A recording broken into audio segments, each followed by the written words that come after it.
The House of Mystery presents Inside Writing, the radio show where authors discuss their writing process in all genres. Excellent book. We have it on our website now, guys, so you can go to it one click, pick it up. It's called A Spy Named Orphan, and it's the enigma of Donald McLean. Really, really good book, and it's very interesting for this time period as well, with all the spy talking and Russia and all that stuff. So now Roland Phillips is joining us. Thank you for coming on the show. Thank you for having me. Welcome. It's a pleasure. Great book. And now, first of all, before we get into some details, you yourself, how did you get into writing this book? I got into it. I came into it two ways, in fact. First of all, it's a tale of my grandfather's, in effect, as well. One of my grandfathers was a communist throughout his life, as was my subject, Donald McLean, and even after the end of communism, still said it was the right course in spite of what was known about its practice under Stalin in particular. My other grandfather was in the Foreign Office, the British State Department, as was McLean. He was, in fact, McLean's boss. He gave him his final job, and he was the last diplomat to see him before Donald McLean defected in 1951, and was indeed widely blamed for allowing him to defect. But in fact, that grandfather, his name was Roger Makins, although he had been told that Donald McLean was the spy they had been looking for some years. He'd been told that McLean was being watched by the security services, which indeed he was. Anyone could see the watchers following him. But he was never told that the watchers didn't work in the evenings and at weekends. So when he gave Donald McLean the day off, he assumed that he'd be watched throughout that time, but in fact Donald McLean was allowed to flee the country. So I come at it through the family roots, and also because I was tipped off that a huge amount of previously classified material was about to emerge in the archives, and that told a wonderful story, both of establishment bungling and the whole story back through McLean's life of his growth into communism and his later spying. So I had a wealth of material as well as a personal connection.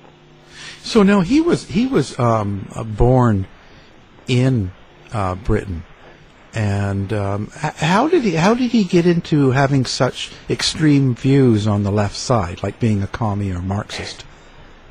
Well, his father was a great liberal. He was a liberal politician and a cabinet minister at the end of his life.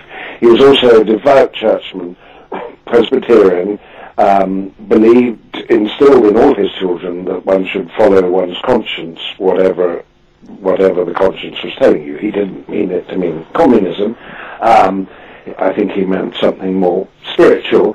So that was a part of it. And then McLean went to a school that reinforced this message that you have to think freely and work for your fellow man. And the final key was the time in which he grew up. He was at University of Cambridge in the Depression. He saw the workers, the poverty-stricken workers, they were called the hunger marchers, marching on London to make their case. They had no work and no food.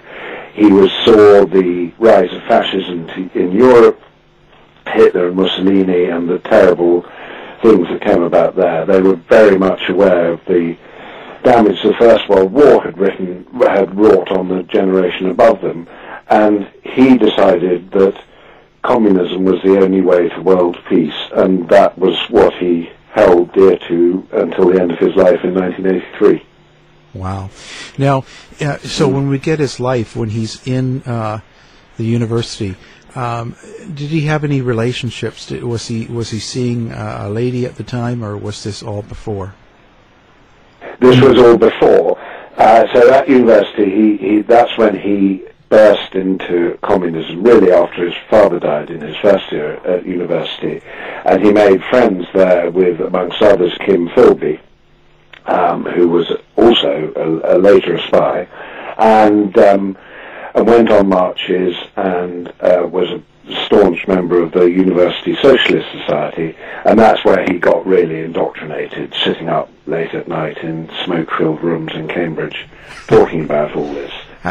And his plan was that he should, after he left Cambridge in 1934, he was planning to go to live in Russia to teach English to the workers, so that when world communism came about, he would be in, the workers would speak English. But a chance, Philby asked him to dinner just after he left. Philby was a year older than him, had already been recruited into communism, into to being a spy by a brilliant recruiter I'll talk about in a moment. And the first thing this recruiter said to Philby was, which of your fellow graduates would be a good spy, and top of his list was Maclean. So he had Maclean's supper in London and said, it's all very well, this plan of Maclean's to go and live in the Soviet Union, but he could do far more good if he was to work underground, if you know what I mean, as he said. And Maclean leapt at this and said, you mean work for the party? And Philby said, yes. And if you were to go into the Foreign Office and work your way up, rather than to simply go and live the communist dream, but actually to take it underground. So he was recruited as soon as he left, and leapt at the chance. Well, wasn't he worried? Wow. Wasn't he worried about, like, okay, so you're living in England, and it's not a communist country, so to be part of that's one thing, but to actually want to pursue a career with it, wasn't that hard for his family, like to be around his parents and anybody else?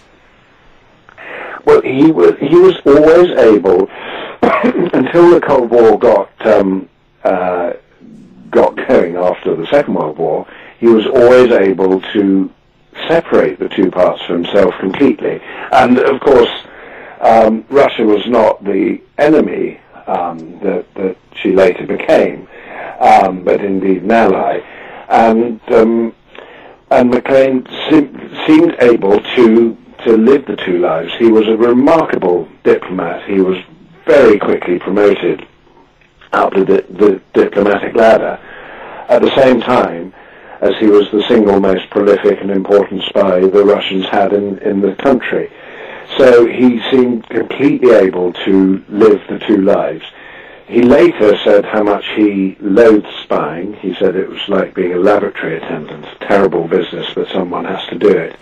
But at the time, he went about it with absolute meticulousness. And it was a really extraordinary ability he had to live the two lives. His family had no idea. And he, until he met his wife, which we'll come on to in a minute or two, but he was able to do both things at once. Now, you are making this sound so easy. I mean, when you say recruited, what were the methods that they recruited him? Who approached him and how? You don't just walk up to somebody and say, hey, I think you're the perfect candidate. You want to be a spy?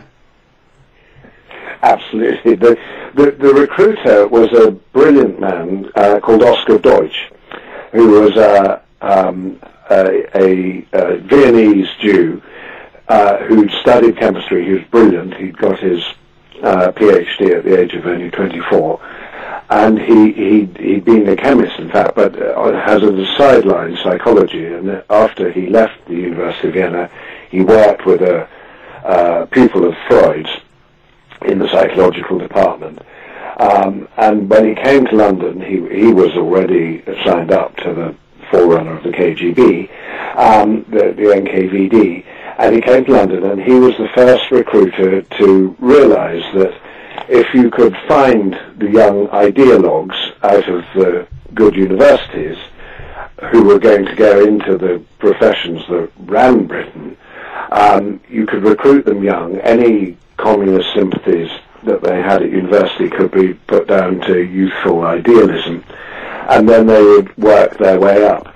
He also had 3 criteria for the perfect spy that he'd worked out, which were a predilection for secrecy, which is obviously a vital one, a class resentfulness, which helps, of course, if you're going to be a communist spy, and the one he spotted that interests me most is what he called an infantile need for praise and reassurance. And each of the 5 Cambridge spies all had either issues with their fathers or dead fathers, as in Maclean's case. And that need for praise and reassurance, which he got from the Communist Party, from the KGB, sustained Maclean throughout his life. And in his later spying career, when the reassurance was withdrawn through a chapter of accidents more than anything, that's when he began to crack up, and he exposed himself.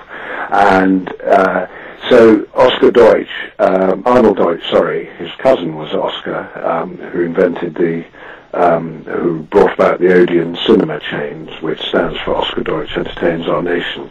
Arnold Deutsch was able to spot the psychological requirements for a spy, and through Philby, as soon as he met Maclean, he thought this man fits the bill perfectly. Oh, wow. So would it be fair to say then that he was psychologically profiled, that they had been watching him for a while, and he met A, B, C, and D traits that they were looking for?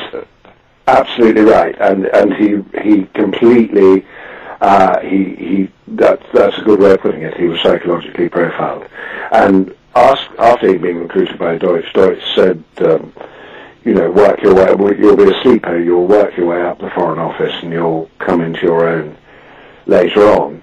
But from the moment Maclean went in there, the psychological profile was so perfect that he was already producing thousands of documents in his first months in the Foreign Office. Indeed, so many that they had to have his own handler to photograph the documents and take care of him. He couldn't be with the handler handling other spies in London, so they sent a woman called Kitty Harris, who was 14 years older than Maclean, came to London to look after him, and astonishingly, they began an affair. So there's their top spy and their top spy's handler sleeping together, which caused consternation in Moscow Centre. But they decided, in the normal course of events, certainly Kitty would have been brought back and probably executed, and Maclean would have been dropped, because who knows what secrets were leaking. But so important was Maclean to them, he was codenamed Orphan, as in the title of my book at that point. So important was he to them that they not only allowed them to continue the affair and to the sending of huge amounts of material, but when Maclean was posted to Paris in 1938, Kitty went with him. Wow. To that vital post, just as the run-up to the Second World War began. So, Roland, you said an exciting word in there, and that's sleeper. Yes. That just reeks of Jason Bourne. So, yes, so absolutely. Did they provide him an identity, and here's the job you're going to be working, and here's how you're going to live? Kind of like some of the TV dramas that we have, the Russian spies who live in America for 20 years and they're your average citizens. That series, The Americans, I very much enjoyed.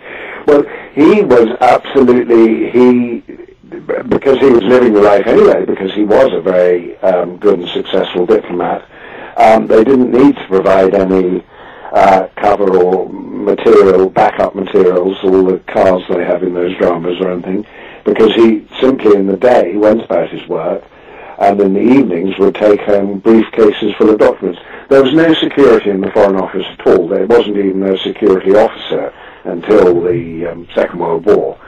And so he didn't need a cover story, because his cover story, he was living perfectly.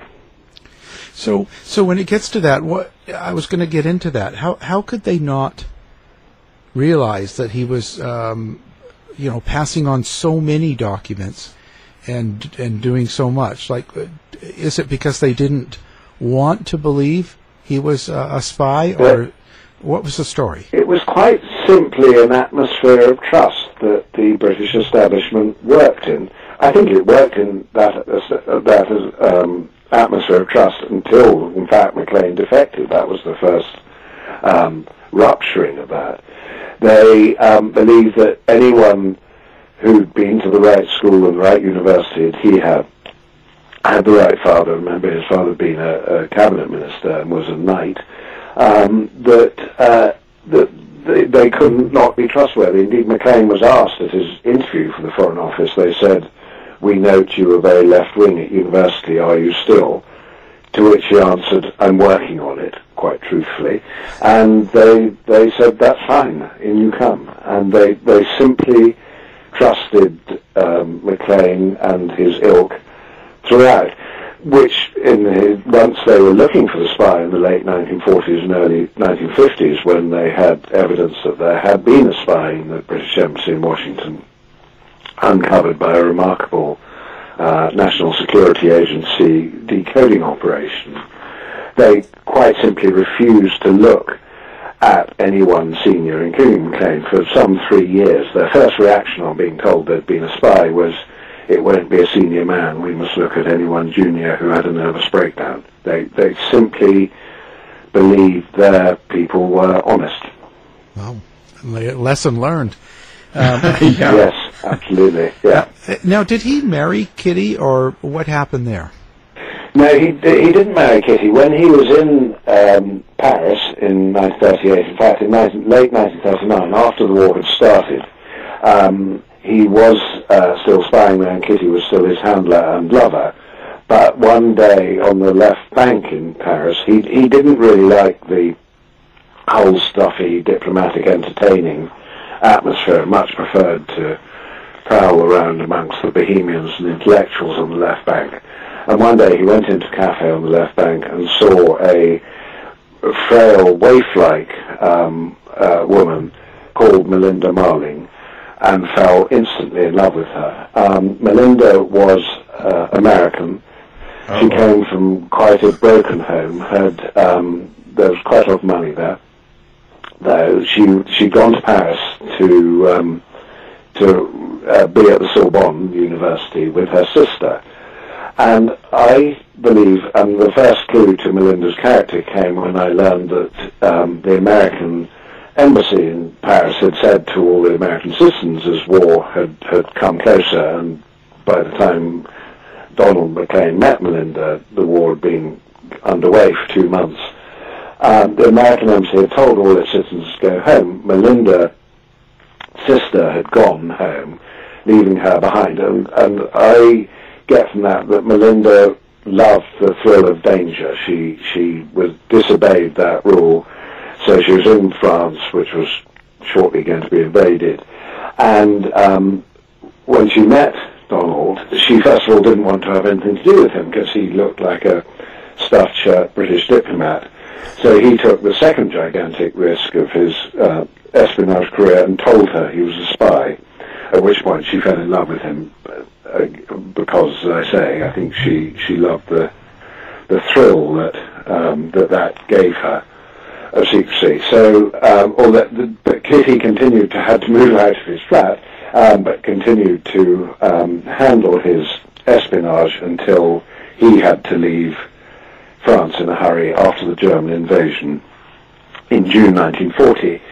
And even that is another example of how Melinda pushed things, because she refused to marry him until just before, 5 days before the Nazis arrived in Paris, at which point they hurriedly got married and evacuated France.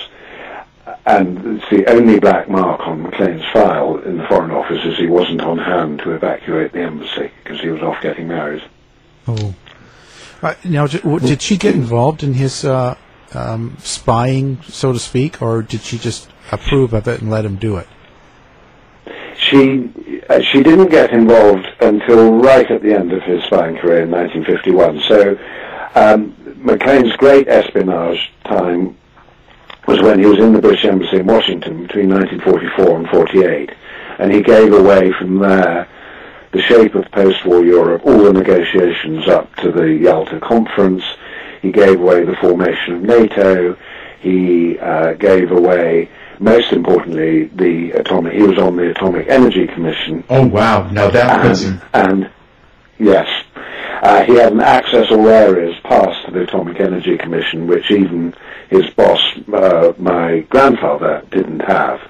And so he was able to say exactly, to the Soviets, exactly how many bombs the Americans were capable of building, which was nothing like their public pronouncements. And I believe gave the Soviets the confidence to build their bomb 2 years earlier than expected. So these were his great days of espionage. At the same time, as the Cold War developed, he was getting more and more anti-capitalist. He was drinking very heavily. He was given to outbursts about his wife's countrymen at grand Washington dinner parties with Catherine Graham and the owner of the Washington Post and others. He would insult the Secretary of State. None of this got onto his file. They all said poor old Donald's had a bit too much to drink. This behaviour got worse in his next posting in Cairo, when between 1948 and 1950, when he was less praised and reassured by the KGB.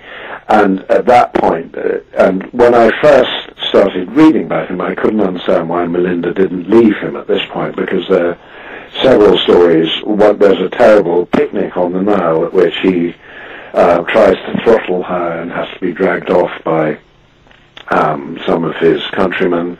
That picnic ended with him brawling on the banks of the Nile and breaking a fellow diplomat's leg in 3 places. Good Lord. Trial. He's off the rails. Yeah, he's completely off the rails by this point. I think the combination of the Cold War getting really ugly, he's now a divided figure instead of a unified one. And in the following year, 1950, he and a journalist friend of his go on almighty bender, which ends up with them trashing the American ambassador's secretary's flat in Cairo. I mean, really trashing it, breaking her bath in two by hurling a mirror into it, throwing all her clothes out the window.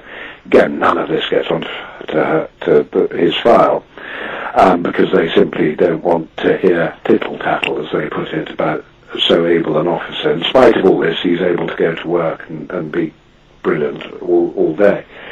And I didn't understand why Melinda didn't leave him through all this, but instead supported him until he defected in May 1951.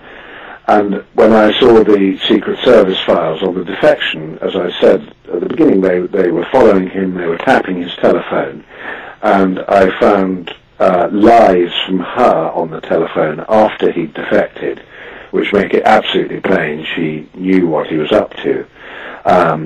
And indeed, 2 years after he defected, she suddenly disappeared, which caused a complete shock and outrage anew.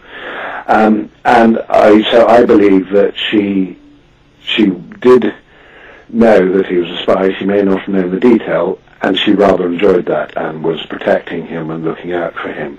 And that's why she stuck to him through this outrageous behavior.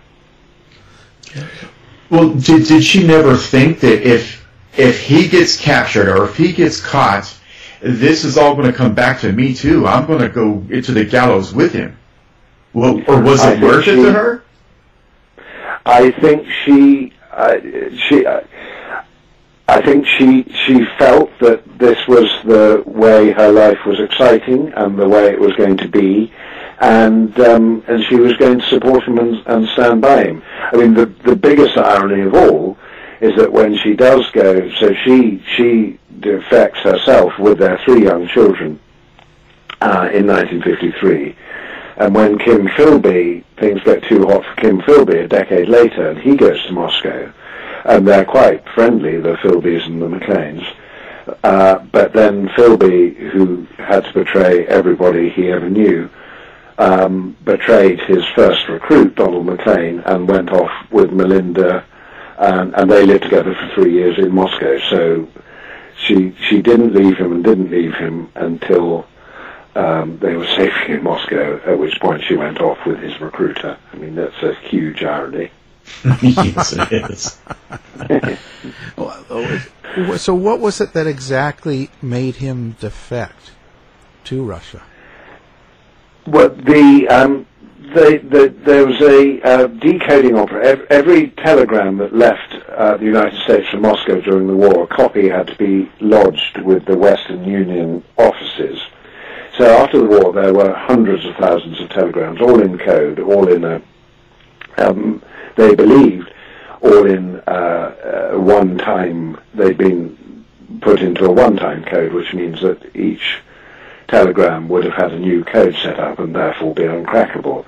But this genius called Meredith Gardner realized that sometimes they'd used the same pad twice, and through this chink he began to decode a very, very small proportion of the telegrams.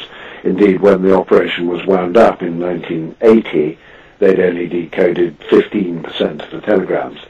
But they did keep finding references to a spy called either H or Homer, and they discovered that from the serial numbers that some of this material, and that's how we know that he was giving away such incredibly high-grade material, had come from the British Embassy in Washington. So they spent sort of 3 years they passed this on to the British, who spent 3 years not trying that hard to identify the spy because they believed it would be a junior person. And indeed, they sent Philby to Washington as head of MI6 station, who obfuscated as well. So it was a decoding operation that kept coming across this material, but they refused to believe the spy was McLean. They did eventually come around and see it was a senior man, and they made a list of names, 6 or 7 names, and McLean featured on that. But they still, as 1948, 1949, 1950, all this time, McLean was acting out unseen in this alcoholic way.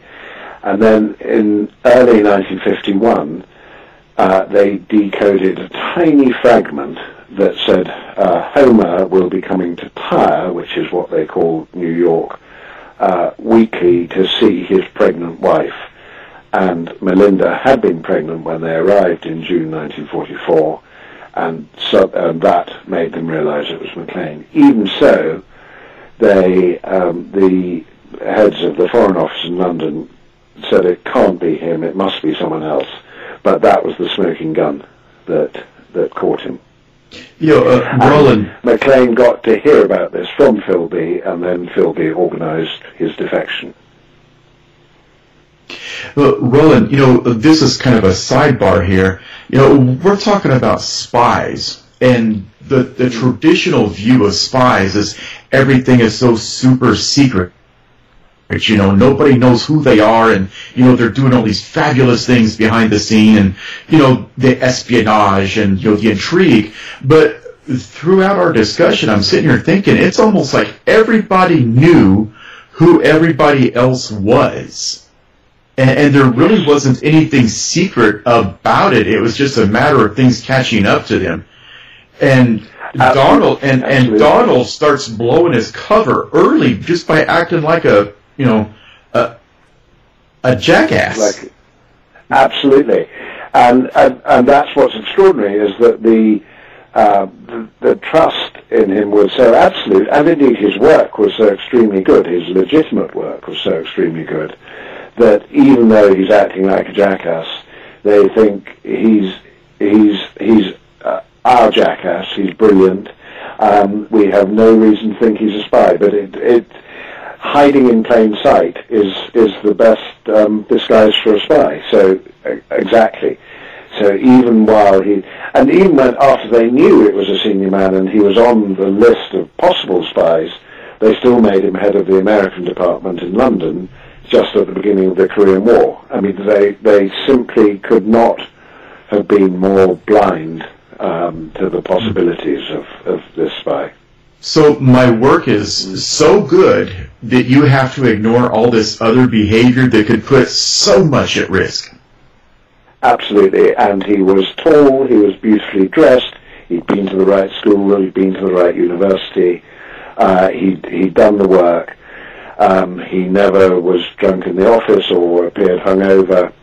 Absolutely, they couldn't believe it, right up until after he went. They still didn't believe it. So we have a functional alcoholic who does incredible work, and nations are resting on what he does. Yes. The borders of Poland rested on what he did. He a part of the material we've seen sent was a telegram between Churchill and Truman, President Truman, saying, if Molotov is adamant, we will move the border to here. And guess what? Molotov was adamant. And wow. The borders of Poland were set by McLean's treachery. Holy smokes. So what, where was the decline?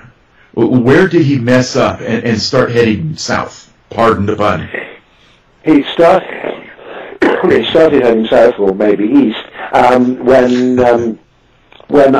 the Cold War, up until 1945, communism, as I say, he believed was the only way to world peace. He was able to rightly say to himself Russia was an ally, they should have this material. But as the Cold War got worse, got colder, and I think particularly of what he saw in the atom bomb production line must have made him realize that the creation of atom bombs wasn't necessarily the path to peace. And that's when he began to crack up and came to loathe spying. He kept at it, but he hated it, and I believe that contributed to the alcoholic decline. So it was really as the two halves of him that he kept together so ably during the period began to pull apart. That's when he began to drink heavily, to sound off at dinner parties, and really to hate his life. And he did indeed in 1948 write to Moscow Center saying, I've had enough of this, take me out now, take me to Moscow, my work is done, I want to live in Moscow. And they ignored that letter, which led to yet more drinking and acting out. So I believe it was when his two halves, because he was, as I say, he was in some senses he was a great patriot. He worked very hard for his country, and it's when those two halves became irreconcilable that it all went wrong. Now, this question begs to be asked, and I promise I'll shut up for just a moment. This is incredibly important work that he's doing. Like you said, borders, the atomic bomb, everything is now resting on the shoulders of, a drunkard. Mm-hmm. Who's acting out in such a public way. At any point, did his handlers or either side, because it almost sounds like he was a double agent, at either side, at any point, did they take him aside and say, listen, you have got to stop the crap. You're going to blow this for everybody. I think that's why Moscow Center decided he had to be got out. In point of fact, if they stopped after he went to Egypt in 1948, they'd stopped thinking of him as such an important spy. Washington was where they wanted their important spies to be, and indeed that neglect, as he saw it, contributed further to his decline. But they were well aware that if he was arrested and questioned in any way, he'd be blown, which they could live with. I mean, he was blown when he defected anyway. He'd be blown, but their real concern was that he would blow the rest of the spy network, including Kim Philby, who at that point was very senior in in the Secret Service and invaluable to them. And that was why they decided they needed to get him out before that happened. And that's why when Philby said to Moscow Center, the Americans have all but identified Homer, they said, we hold you responsible for getting him out now. And that was and it was Philby's tip-off that led to the defection. So that was their real fear, that he would blow the rest of them sky high. Which, ironically, of course, as soon as he defected and they looked into his background, he did anyway. But they hoped to keep it secure. Wow. Now, what you were talking about new material? Can you explain that? Like what new materials come out? Yes. So what I saw was all the files after they knew about Homer in 1947. The files where they tried to identify who Homer might be. McLean's name kept coming up, but they continually said the high-ups and the Foreign Office said, no, it can't be him. So that was part of the new material. The really exciting new material was the tale on him and the telephone taps in his last month in England, where it becomes apparent you can follow his movements during the day. As I say, they didn't work at weekends and the evenings. You can follow his movements during the day. There's the point, you can see clearly the point when he's told he's going to have to go, and he becomes quite agitated and comes out of the place where he's having lunch and paces up and down, and then goes back in. And the telephone taps where you have Melinda lying to her mother-in-law 2 days after he's gone, saying he's just not here at the moment, but he'll talk to you as soon as he's back. So it was all that material that I thought was really exciting and extraordinary, as you see them failing to snap the trap shut on this terrible spy and traitor. And the other extraordinary thing was the files. There was 10 days after the defection, before it got into the newspaper or to the public at all, when the head of MI6 was in Washington talking to Hoover of the FBI, amongst other people, and he writes a letter back to a friend saying, I was stopped in the corridor, and they asked how we were getting on with finding Homer, and this was 5 days after he'd gone. I said we had 6 or 7 people in the frame, but nothing definite yet. So this notion that we were lying to our closest ally, the United States, even as they had uncovered Homer for us, was extraordinary. So it was the background material to this, in many ways, very sorry tale of missed opportunities. Wow. So whatever happened to him? So he ended up in Moscow and... Well, interestingly, yes, he went to Moscow in 1951. Nobody in the West knew what had happened to him until 1956, when he reappeared.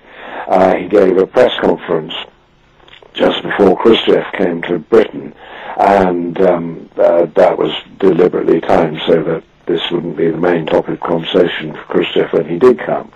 And he then, once again, well, now he no longer had to live a divided life. He became a whole man again. He got sober. He took on a pseudonym. He called himself Mark Fraser, and Melinda called herself Natasha Fraser. And he worked for a foreign policy institute. He used his great foreign policy brain to good effect.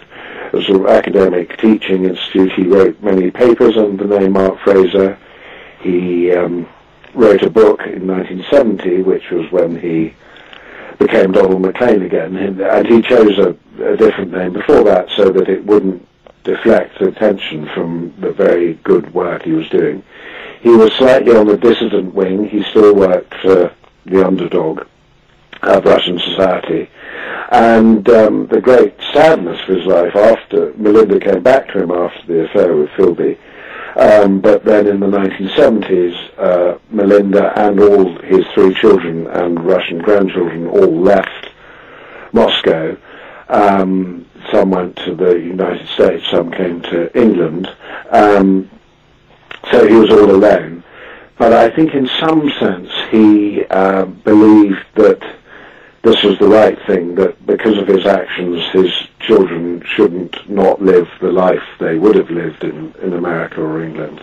But he did die alone without his family in 1983, but his 30 years in Russia were of a man who was whole again, working at what he loved, not having these terrible binges, and it was I think quite a salutary example of how the divisions of his life had torn him apart, but at the end, when he was back together, not having to hide, he was able to function.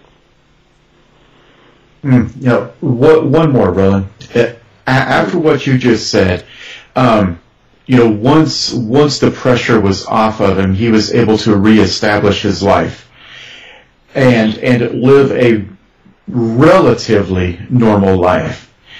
Perhaps I, Kevin, perhaps I was too rough on him. Do you think that his drunkenness and his acting out and his behaviors were due to the immense pressure that was on this one man? Yes, I do. I think it became unsustainable to him to work for his country, in the service of his country as a diplomat, at the same time as working against his country as a spy. And I think it did become insupportable. But I do think it's remarkable that he pulled himself back together, because the other spies, Kim Philby and Guy Burgess, who defected to America, to Moscow, drank themselves to death, in effect, whereas he went the other way and sobered up. So I think he was a man of high conscience, as his father always wanted him to be, but it was when that conscience was torn apart that things went wrong for him. Wow. So, and how did it end up with his wife and kids? So they just all moved away, and they all moved away. Melinda went back in 1979, and the kids went about at the same time. So he had 4 years to live after that, and they all went back. They never spoke. They have never spoken. Melinda died in 2010. The children are all still alive. They've never spoken of their time in Moscow. Indeed, they've never spoken to an author or journalist. Even a friend of mine who's a journalist, who knew the kids when he was a child pretty well, they won't speak to him about their time in Moscow. They when they're in Moscow, the family said, "We will never speak." And McLean's only interview, Burgess was giving interviews all the time. McLean's only interview was a few days before he died. He gave an interview to a British newspaper which was a sort of valedictory message, I think, to his kids, saying he hoped he hadn't ruined their lives. But so they did all come back to the West, yes. Having been brought up as perfect Russian children, his letters from Moscow talk about them going to pioneer camp and all that sort of thing. But they all went back to the life they would have had.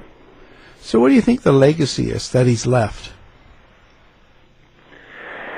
I think the legacy that he's left is, I think the mistrust of the expert and the establishment, I think, stems directly from his defection in 1951. The shock of that someone who was so highly trusted could betray the country, and I think it's not too much of a leap to see that level of mistrust of the political establishment running through to our times in the Brexit referendum, possibly in your last presidential election, that we don't like experts, and we don't like people steeped in politics to tell us what to do. And I think he also, I mean, on a more practical level, his legacy here are the vetting procedures that are undergone for civil servants, and that trust in people who've been to the right school and the right university has gone, and I think we take a much more pragmatic look at all our servants nowadays. Yeah. Yeah, go ahead. Yeah. Oh, no, go ahead. I was just agreeing. Sorry. Oh. Yes. So I think indeed the word establishment used as we've been using it was first coined in a newspaper in Britain to say, what should we call the people who protected him throughout his career? Let us call it the establishment. And I think it's brought about that mistrust is his lasting legacy. His legacy in the second half of the 20th century until the end of communism, I think, speaks for itself, particularly in the shape of Europe. So what do you hope the readers get from the book? I hope the readers will get a portrait of a fascinating man of intense contradictions, who has as his backdrop, and indeed he influences that backdrop, the tumultuous middle years of the 20th century. And I think you see a man shaped by his times, who in turn shapes his times, and is a pretty interesting man alongside all that. Well, great. Now, what's up next for you? More books, or I do. More books, absolutely, yes. I'm working on another book, this time a subject in the Second World War, again, which brings up questions of patriotism, ideology, how far you push one at the expense of the other, and so on like that. Because I've got really interested in what motivates people to operate around the subject of patriotism, survival, their beliefs, and so on. So I'm working on that now, yes. Yeah, there's a lot to work on in that area. Yes. Yes. Very interesting. Yes. Well, this has been an amazing interview. We've really enjoyed the conversation. I've enjoyed myself talking to you immensely, yes. Fascinating. Again, our book is called A Spy Named Orphan, and it's the enigma of Donald McLean, and the guest has been the author Ronald Phillips. Thank you for taking the time. Thank you for talking to me. Oh, Roland, thank you. To find out more about our show, guests, or to listen to past shows from our archive, please go to www.houseofmysteryradio.com. Show's over for now. Was it as good for you as it was for me? Well, good night.